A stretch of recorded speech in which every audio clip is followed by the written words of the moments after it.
So what I'm telling you, it escalates. What you're not understanding. You're almost thinking like they're oblivious to like, oh. No, you're not listening. You're not listening. My dilemma tonight was, and I'm trying to have people, and even you, I don't think it's through your head yet, understand that for an hour and a half, it was a lot of bad behavior. Well, how can I not understand if I was there, though? Because it seems like if you were to really understand that, you would really understand my point that at some point, I'm trying to let you know that sending them to their room, taking away things, does not work. So my thing tonight is she did something so disrespectful that I felt that's tantamount to a new level of we will not tolerate that type of disrespect in this house. By sending them to their room again, which seems to do nothing, it puts me into a place again where it's like, okay, have I failed as a parent because I don't want to spank my kids? I don't want to even if you did that, Justin. But what else is left to try? There's no left to try. That's what I'm saying. You start to go into this own my thing and world thing. How many people have been spanked growing up? Like they got spanked once ever. No, that was it. Nothing ever happened again. It's not how it works. That's what I'm saying. This is not the reality of life of parenting and having young children. It's not the reality. Life of even babysitting, like whatever. Life of dealing with young, that's not the reality. There's no one thing that's going to be like, oh, never did anything again because, I spanked them this time, or I took away everything they owned this time. That's just not the reality. Their brains are not going to work that way. It is a repetition. It is, like I said, otherwise you'd be done parenting at 6 years old. You spanked them at 6, they got everything together now. I'm going to disagree again because the issues that we deal with, that I deal with, are the same ones over and over again. And I'm going to be very clear about how I grew up is that I disagree with you. I was told something once, maybe twice, and that was it. Because I got slapped hard or other things, there was suffering involved. I don't want to do that to my kids. I don't know if that taught me a lesson or that was the thing that made me not do it again. But I had some fear for these people. I don't want my kids to fear me. And they don't fear me. They don't fear you. They don't fear us. They have a healthy fear of me. I think they do because I'm strict and I'm, whatever. I'll put my foot down or whatever. But it's not the same fear that I had. But let me be very clear that when I was growing up and I was 8 years old, I remember if I was told not to do something, I was told in such a tone and in such a manner that I went to my room and I'm like, I'm not going to do that again. Our kids do not do that. Simple as that. They go to their room, they come out, and it's like wild times again. Tomorrow, like the day before, it didn't happen. I remember not even doing anything wrong. Just somebody waking up my stepdad on the wrong side of the bed, getting really mad about me about something I don't even know that I did, but I wouldn't do that thing again. The girls, and our son even too, they are smart people. I don't look at them as, oh, you're 8 and like, your emotional intelligence is lacking. Sure, they are. They're maturing, but they're still smart.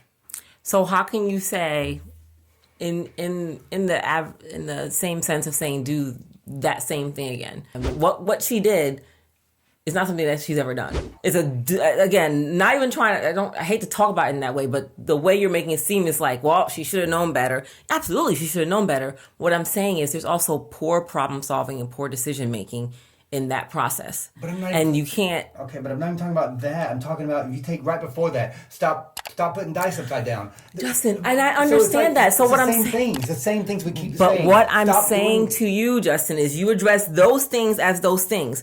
That specific thing was not that thing. You're not hearing what I'm saying. But I am hearing you saying. You're not hearing me. That's a culmination of a lot of ways. But that's you. You can't culminate that with a child. That's you. It culminated with you because you kept building up. How did that culminate with me when these little waves that the kids were doing manifest into a big wave? And I said with you. Okay. In the child, they're not like, oh, I did this thing, I did this thing, I did this thing. Oh, this might manifest. That's not how that works. I'm saying that in that moment or in that time period, this child's thought was, I got in trouble for being loud and they said they're recording. I better not knock on that door again, or I better not come inside and say anything because I'm going to be in big trouble because I just got told to get outside because we're trying to accomplish something. Was it correct? Absolutely not. Was it an okay decision? Was no, none of it was absolutely correct or right or nothing like that. And that's a fact. Like the first thing I said, like, why would you even think for 1 second that this was something you should do? All I was saying, and what it's saying is, like I said, you're making it seem like I'm arguing about whether or not they're right or they're wrong or they're doing things incorrectly. This is not an argument. I'm saying you saying it all culminated for you does not mean that you should now take it like, I'm so angry about everything else, I'm going to take this out on. That's what I'm saying. That's what it comes across as. Instead of, you know what? Yes, you did this, this, and this. You need to be punished for this, this, and this, and then whatever. The culmination thing is what I'm talking about. That's why I said to you, I don't feel like that warrants that. You having a culmination of things, that same thing that I was feeling. Obviously, I was there for the same situations. Frustration was very high. What I said to you was my opinion on that does not equal that. Because I stood there, I looked at her, talked and listened to her reasons, so to speak, which there is no excuse. But it did not culminate to that. Is what I'm saying. Yes, absolutely. There's things sure.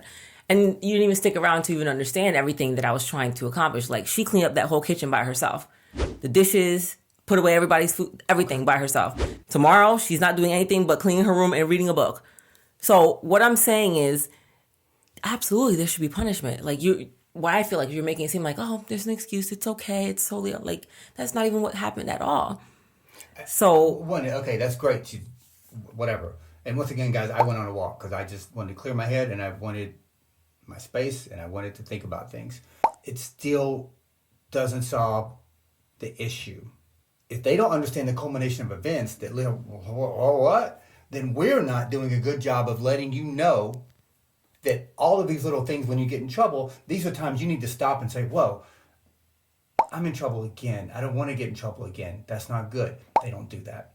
So I'm telling you, it escalates. What you're not understanding. You're almost thinking like they're oblivious to, like, oh, no, you're not listening. You're not listening. It only affects me. What you just now said is exactly what she thought, but made a poor decision on that thought instead of the other decision. That's what I'm saying. You're not listening to me. Exactly what you said was, okay, I just got in trouble. I don't want to do that thing again. This is exactly what she was saying. I don't want to do that thing again because I just got in trouble. I'm not supposed to be making noise. They're trying to record something, but I really have to do this, but I don't want to get in trouble. Did she make the right decision? Absolutely not. But that was her thought process. Not a good choice. That's like saying, oh, should I have yeah, you might have went the wrong way, but your intent was like, I'm trying to avoid. Doesn't mean you made the right choice with it. And that's what I'm trying to say to you.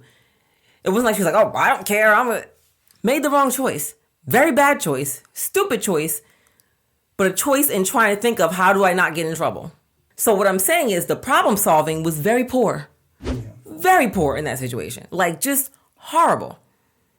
Guys, I don't know what to tell you guys. I just want to be real and authentic to my voice and who I am. This is how I feel. Like, it would be easy tonight to not talk about this or real feelings, but this is how I feel, and I think that hopefully other parents can relate to how difficult parenting can be, because I care a lot as a parent. I know I'm a good parent.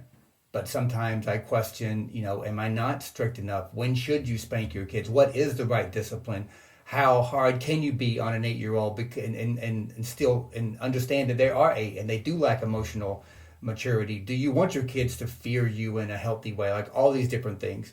Yeah, today was just a trying day, and I don't know. Our kids are great. I say it all the time. We have great, great kids. But sometimes in the areas of discipline, I wonder if we're doing enough. And I think that they've had such a great, easy life. And I think that really contributes to their laissez-faire. Like, life is just always, rose petals and soccer balls and balloons. And that's great. Kids should have a childhood. But unless there's an element of suffering involved, they are not going to be successful. Well, I think you used maybe the wrong term, because suffer has a negative connotation to it. I think maybe hardship. You've got to have some healthy suffering so that they want and they achieve on their own. And introducing that is tough, I think, for parents, because you don't want your kids to suffer, but you want them to grow up to be champions. The whole point of this whole thing is that it is a struggle for parents to implement the right things to be good, strong parents and have a healthy family and kids. and still have them have a great childhood, but be independent on their own. I think it's cliche and very simple to say parenting is tough. Everybody knows that. There's no manual, especially considering every single kid is different, twins or not. Every single kid is different.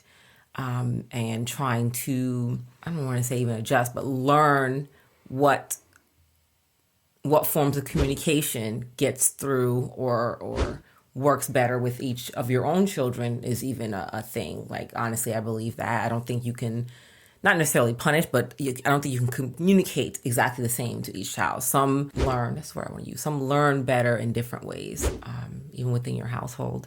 So yeah, parenting is obviously a Rubik's Cube. I don't think it's ever solved.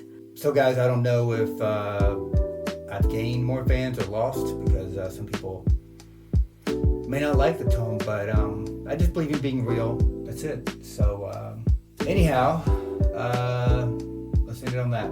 Simple as that.